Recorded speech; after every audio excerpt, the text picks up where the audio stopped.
You all must have heard of the saying, पढ़ोगे लिखोगे बनोगे नवाब, खेलोगे कूदोगे होगे खराब। अब पढ़ो या खेलो, एक्शन तो दोनों में ही हो रहा है। Hello everyone, this is Shivani and welcome back to my channel LitFun.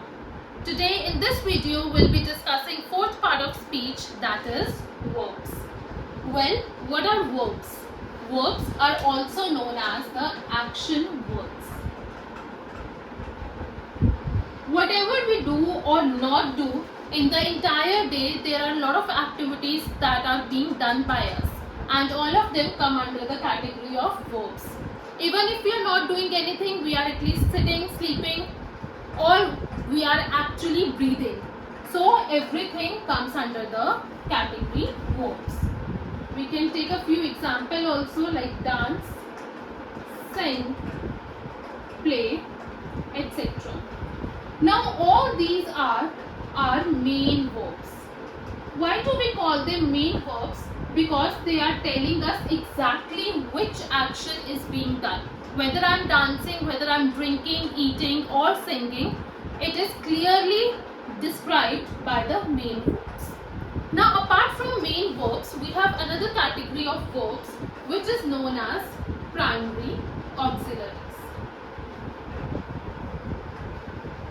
Now in primary auxiliaries, we have three main categories. One is the be verb, second is the have, and third do. Now be verb is very important. It can be classified further into two parts, that is past and present. When we talk about past tense, we have two verbs under the be category, that is was and were. I am sure you must all be knowing that was is used with singular noun or pronoun, singular, whereas were is used with plural. Similarly, when we come to the present tense, we have three examples of be verb, that is for singular, are for plural, and am, which is specifically used for I. Here we have an exception also. Although is used with singular noun or pronouns, but with the pronoun you, we always use are, and that is an exception. Next category of primary auxiliaries is have. So here also we can divide it into past and present. When we talk about present tense, we have two examples, has and have. Has is used for singular nouns or pronouns, and have is used for plurals. And in past, you don't have to do much to remember because there is only one verb, that is had. So we will use had for both singular as well as plural nouns. And last that we have is do. Again we can divide it into two categories, past and present. In past there is only one verb, that is did, for singular as well as plural, and in present we have does and do. Does is for singular and do is for plural. Now there is a very simple trick to remember all these verbs, and that is whenever we have a singular noun or a pronoun, we add s at the end of the verb. See, singular noun, it's starting with s, so we will add s or es after the verb. Okay, s for singular and we will add s after the verb. So here you can see under the singular category, all the words that we have written, they have s at the end. Was, is, has, does. Okay, so don't get confused. Do will never be used with singular. You can very easily identify s for singular, तो do के end में s आना चाहिए. So we will use does for singular. Now Let's take a few sentences using these verbs. For example,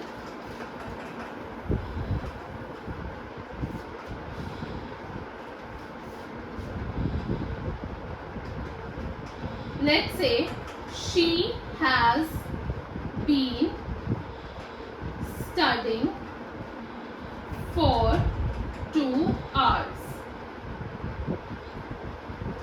Ria has a car. Now see, can you identify the verbs in the first sentence? We have has as well as studying. Now what is the main verb? You can clearly identify studying is the main verb because it is telling you specifically what you were doing. You were not playing, you were studying. So what does has become? Has becomes your helping verb here. Helping verb. It is just helping the main verb. Whereas in the second sentence, Ria has a car. Can you find the verb here? Here we have only one verb, that is has. So here has is acting as main verb. Ria के पास car है. So these primary auxiliaries can act both as helping verbs as well as main verbs depending upon the context. I hope this is clear to you. And now let's move on to the another category of verbs. Next category that we are going to discuss is transitive and non-transitive verbs. Sorry, it's intransitive verbs. Transitive and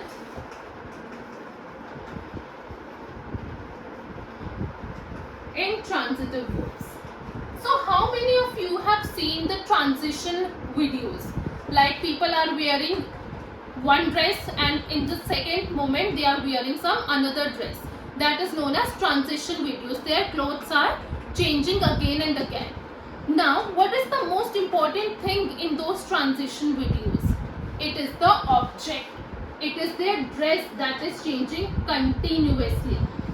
So, what are transitive verbs? Transitive verbs are the verbs that have an object. For example, I bought a pen. Let's say I bought a pen. Now what is the action here that we are doing? We are buying. Bought is our verb. And what is it that we bought? क्या खरीदा हमने? It is a pen. So it becomes your object. Now because the verb bought has an object, it will come under the category of transitive verb. Let's expand this sentence a little bit. I bought a pen for my friend.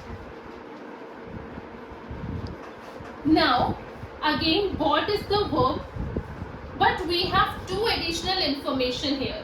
हमने क्या खरीदा? Pen. और किसके लिए खरीदा? For friend. अब सबसे पहले इम्पोर्टेंट क्या है? जो वर्ब है वो है खरीदा. और खरीदा क्या है हमने? Pen. Pen is in direct contact with the word bought. So pen will become your direct object. उसके बाद secondary information है कि हमने पेन किसके लिए खरीदा. That comes on the second priority. So this friend, it becomes our indirect object. So there can be more than one object in transitive verbs.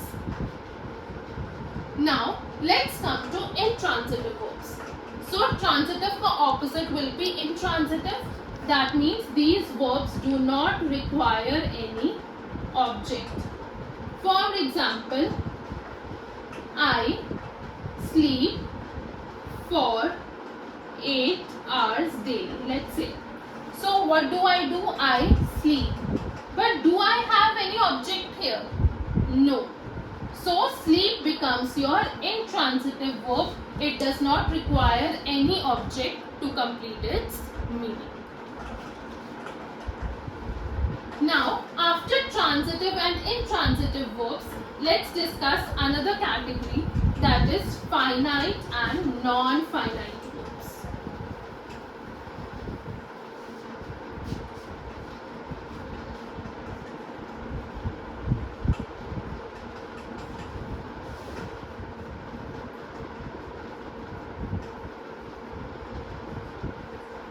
Now, what is finite verb? Let me give you an example. Suppose I eat an apple every day. She eats an apple every day. They ate an apple every day. Now what is happening? In the first second sentence I have changed the pronoun. First it was I and in the second sentence it was she. So if you notice, the verb has also changed. Earlier it was eat and later it became eats. So S was additionally added. And both these sentences were on present tense. Right? But still if we change the pronoun, the verb changed. Now third sentence I wrote in past tense. So again the verb changed. पहले eat था, फिर eats हुआ and later it became eat. So basically what are finite verbs? Finite verbs are the changing verbs. These verbs change with the change in tense or the pronoun.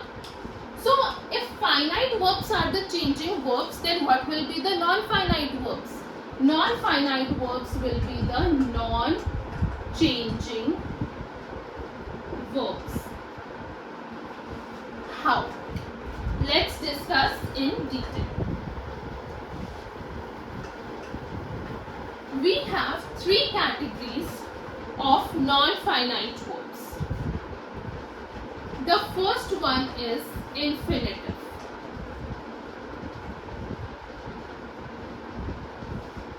Infinitives means the preposition to and the first form of the verb. For example, I like to play cricket. He likes to play cricket. These both sentences are in present tense. Let's take a past tense also. They like to play cricket. Now you can very easily identify it. This like is changing again and again. Like, likes, like. So this becomes your finite verb.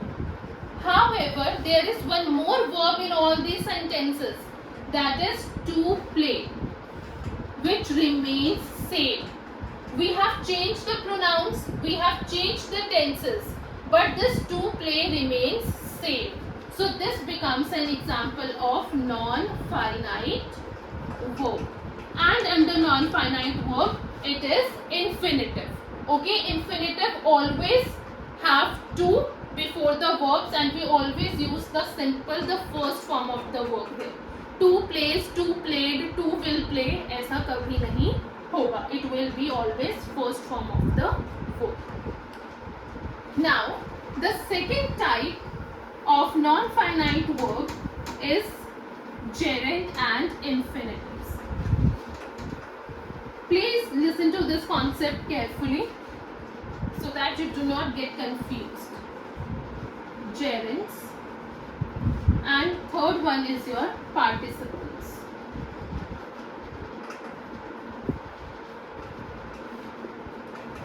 Let me take a sentence. Swimming is a very good exercise.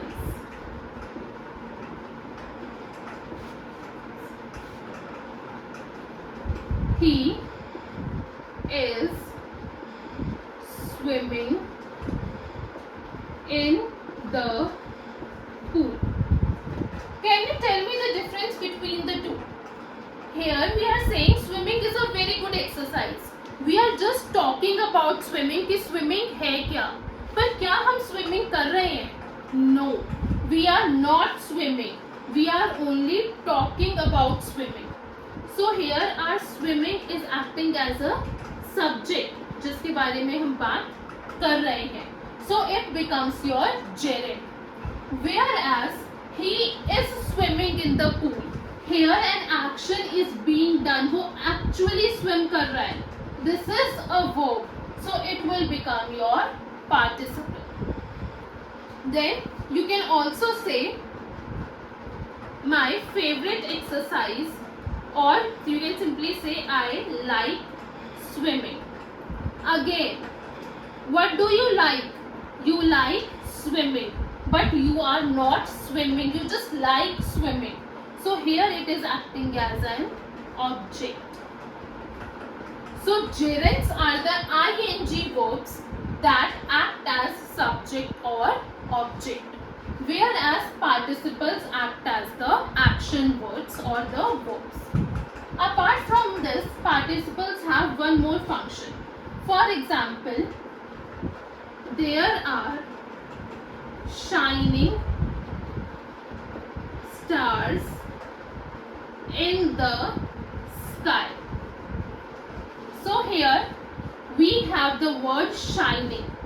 But what is shining? Stars. So stars is your noun. और कैसे stars है shining? So here shining is what? An adjective. But it also comes under the category of participles. So like gerunds act as subject and object, participles act as verb or adjective. Alright.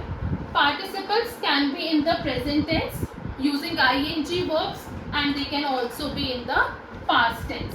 For example, the broken vase is lying there. Let's say the broken vase. So broken is your past participle. So it can be past participle as well.